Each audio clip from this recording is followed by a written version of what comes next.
Hey, my YouTube family. I'm Brittany, and you are on my channel, Romeo Roadmap. So today we're going to discuss men and vulnerability, specifically men saying, if I'm vulnerable, she'll think I'm weak. So let's dissect that, okay? So I have saying in multiple instances, men say, for instance, clashing with their lady and they're about to break up. And I've seen the men say, for instance, be really nonchalant or, okay, whatever, it doesn't matter if you go. But then later along the lines, try to rekindle the relationship or try to fix it and try to save face later. But why not be vulnerable at that time? Why not actually communicate and tell your woman you don't want her to leave? Being vulnerable and actually expressing desire for your partner to stay, expressing that this is something that you're emotional and sensitive about, expressing that, you know, their presence actually adds to your happiness and gives you some sense of stability in your day-to-day. There's nothing weak about expressing that to your partner. Another thing I notice is I'll see guys kind of put up the tough exterior of, I'm good. I don't, you know, if you want me, baby, this is what it is. If you don't, so be it, you know. Pretending to be this, you know, alpha, hard, tough exterior when we know many of y'all turn to mush as soon as you get a common cold. Like, so cut it out. If you are somebody who, say for instance, needs assurance and your love language is, say for instance, words of affirmation and validation and assurance about your position and your presence with your woman or the person that you are seeing, that's okay. It's okay to ask for reassurance. For example, I've heard guys say, I don't want to take girls on dates. I feel like they're coming out just to eat, and I don't know. I don't know if they actually hear from me or if they're, you know, just enjoying a free meal or if they're just wanting to get out of the house or, you know, or whatever. I don't think it's anything actually wrong with saying to the woman when you guys have been talking on the phone, hey, you know, I've always been really, you know, nervous about some of the intentions. Sometimes women have ulterior motives, and I just want to make sure you and I are on the same page, that we're both genuinely trying to connect for the right reasons and for a potential relationship. And that's as much as you can do. And if she tells you, yes, I'm on the same page, then only time will tell if she's lying. No need to start telling her, well, because you know some women be coming out to do. She don't want to hear that mess. She don't want to hear you about what some women did, just like you don't want to hear about what some men have done to her. You can just ask for the assurance, let her know that it's a concern to you and for you, and you just want that additional validation and reassurance that y'all are on the same page. And then you have to take the answer at face value until you see otherwise. But it's okay to ask for that reassurance because you have had those experiences with people with ulterior motives. And we all have. Women have had that too. She has dated men that intended or pretended to have interest with her and really just dated her because, you know, maybe she had a nice body and they wanted to sleep with her, but they alluded to the idea that they actually want a relationship. So we have all been subject to deception and people who send their representatives. So if you are needing reassurance, that's not being beta. That's not being weak. That's being vulnerable. That's saying, I've had experiences that make me just need a little bit more assurance about a woman's intentions when I'm seeing her. And again, don't go into detail of, some women be out here just to eat. Because you might put her on defense, because and she might respond with, well, I make money, I don't have to chase you, scam you out of a meal. See, now you have changed the tone of the conversation because you're talking too much, you're saying too much. You could just leave it at what I initially said, asking about if y'all are on the same page with genuinely getting to know each other. And time will tell if she's not on the same page. That's it. Now, let's say, for instance, you are seeing this person. It doesn't have to necessarily be a full-blown relationship. You guys can be in the talking stage. It's okay to tell her what your triggers are.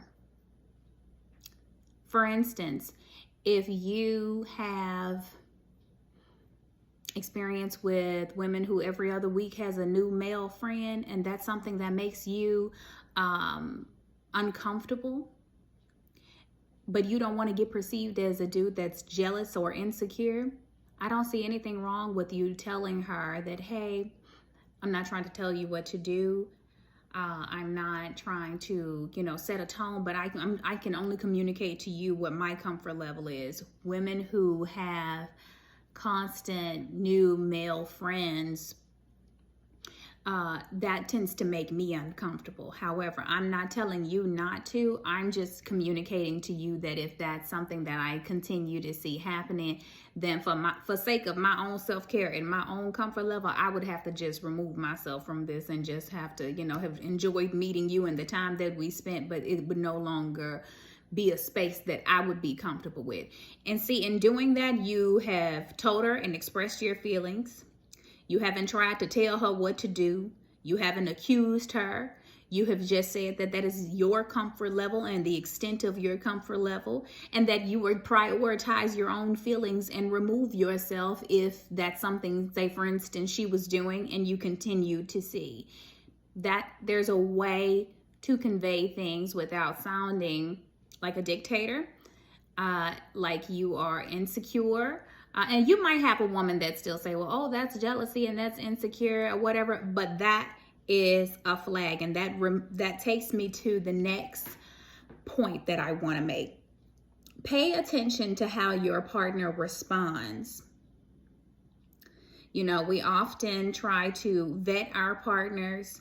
These are ways to, say, for instance, for you men, to vet a woman that you want to be able to be emotionally vulnerable with. When you are, say, for instance, expressing your need for reassurance, expressing your trigger, or expressing that you want her around, that you want her near, if she responds with anything dismissive, condescending, or any of those red flags where she's calling you, referring to you as weak, or saying that is a sign of jealousy, that is definitely something for you to make a mental note on for the future. This is a part of the vetting process. You don't want to bypass that, and once she's shown you that is how she extends empathy. She's shown you that your feelings would be dismissed. Now, I know you can't quit anybody the first sign of trouble because, that's not practical. We're all humans. However, you want to at least make a mental note and be paying attention to seeing whether or not she makes the adjustment for the future before you start getting pregnant, before y'all start having a baby, because this is something that you'll need. Oh, guys, don't tell her that, hey, I'm vetting you. Please be more discreet and smoother than that.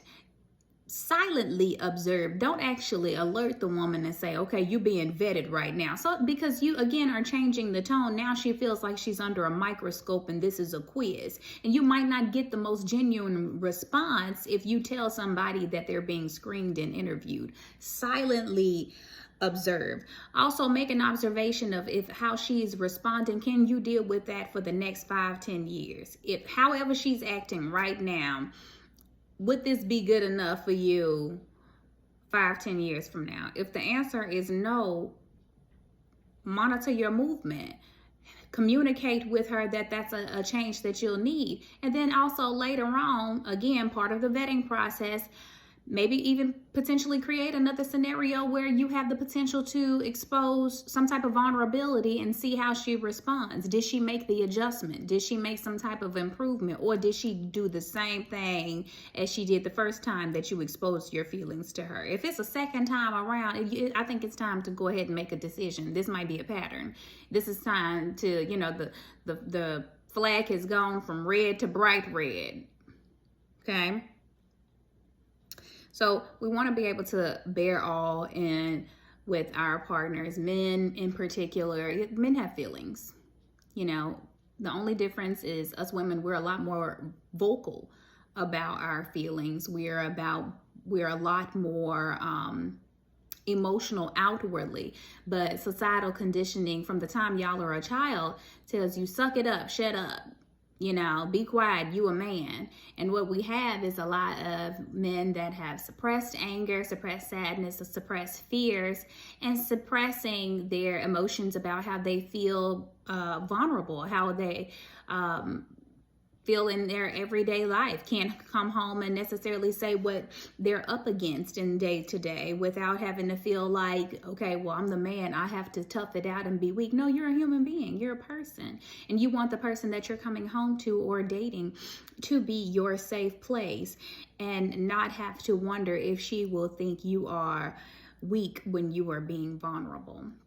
So I want you guys to, process that, but also I am planning, don't hold me to this, but I'm planning to have a guest. I'm looking to have a therapist, a mental health professional, at least once a month come on and talk to us about the mental effects of dating and how it affects our psyche and how what we absorb affects our interactions with each other, because if you've only ever had, say for instance, women dismiss your feelings, when you do meet a new woman, you might come with a bias and a tough exterior that she doesn't deserve because she ain't done nothing to you. That was maybe your mama, that was maybe your sister, your aunt, your ex, your baby mama, but not necessarily that new woman. So you want to actually do the mental work to make sure that when you are coming across a new encounter that you're not self-sabotaging because maybe she is the woman that you can be vulnerable with. Don't screw it up because of people of your past. So do the work mentally so that you can be the best partner to actually receive what a good partner is actually offering, okay? So I will talk to you guys next time. I hope you are scheduling more consultations. I saw 2 more come in this weekend. Y'all, let me say this. I want to make sure y'all know my consultations are for men who actually like women, men who are actually trying to get a relationship or to approach or overcome rejections and actually work on their presence. This is not hookup culture channel. Okay? This is not a hookup culture channel. I am not trying to help y'all smash. That is not the purpose of this channel, and I will not do that. You can just go do that on Tinder. It's a lot easier than paying me for a consultation to help you. I'm not doing that. So hopefully we're on the same page. We are a marriage-minded channel. We are a family-oriented, long-term or a healthy relationship. How can we make this work and be the best partner kind of channel? Tinder is for hookups, not Romeo Roadmap. Okay? Talk to y'all next time. Bye-bye.